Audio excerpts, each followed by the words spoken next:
আসসালামু আলাইকুম, কেমন আছেন আপনারা সবাই? আশা করি ভালো আছেন। তো আজকের রেসিপি নিয়ে আসলাম মুরগির পা, কলিজা, গিলা, তারপরে আর কিছু না, এগুলাই দেখুন। এই যে কেটে ধুয়ে বেছে পরিষ্কার করে নিয়েছি। বাচ্চারা আমার খুব পছন্দ করে এগুলা, তাই রান্না করার চেষ্টা করতেছি। তো পেঁয়াজগুলা করার মধ্যে দিয়ে ভাজতেছি তেলের মধ্যে। এখন দিয়ে দিব তেজপাতা, লঙ্কা, এগুলা দিয়ে দিলাম।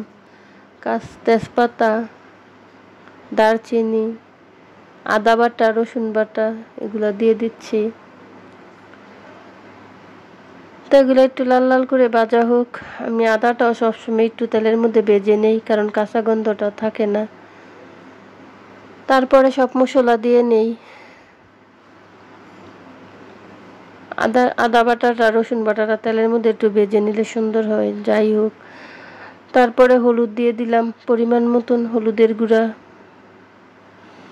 মরিচের গুঁড়া, সব কিছু দিয়ে মশলা মাখিয়ে এখন এই হাত পাগুলা দিয়ে দিলাম। দিয়ে নাড়িয়ে চাড়িয়ে ভালো করে একটু কষিয়ে নিব। তো কষানোর জন্য একটু রেখে দেই।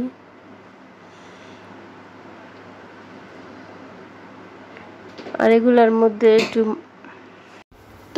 মধ্যে মশলা টশলা একটু বেশি লাগে, বাচ্চারা খাবে, তাই একটু কমই দিলাম সব কিছু।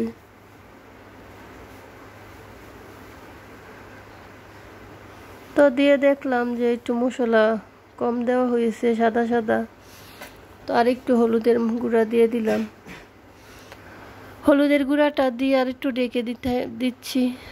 ফিরে আসি, আবার দেখি কতটুকু হয়েছে। যে দেখুন, মাংসটা আমার ভালো করে কষানো হয়ে গেছে, কত সুন্দর কালার আসছে দেখুন। তো যাই হোক, এখন আমি পরিমাণ মতো পানি দিয়ে দিব।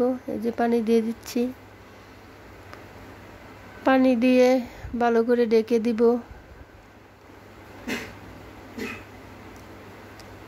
তো ফিরে আসি কিছুক্ষণ পর। এই যে মাংসটা অলরেডি আদা হয়ে গেছে, আর একটু হবে।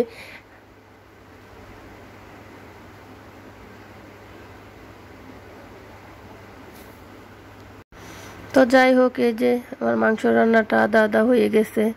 তো আর একটু ডেকে দিয়ে ফিরে আসলাম। এই যে আমার মাংস রান্নাটা খুব অল্প সময় হয়ে গেছে। তো যাই হোক, আমি মাংসটা এখনই নামিয়ে ফেলবো। তো এই যে মাংসটা নামিয়ে ফেলতেছি। তো ভালো থাকবেন, সুস্থ থাকবেন, আমার চ্যানেলটাকে সাবস্ক্রাইব করে নেবেন। Bye bye.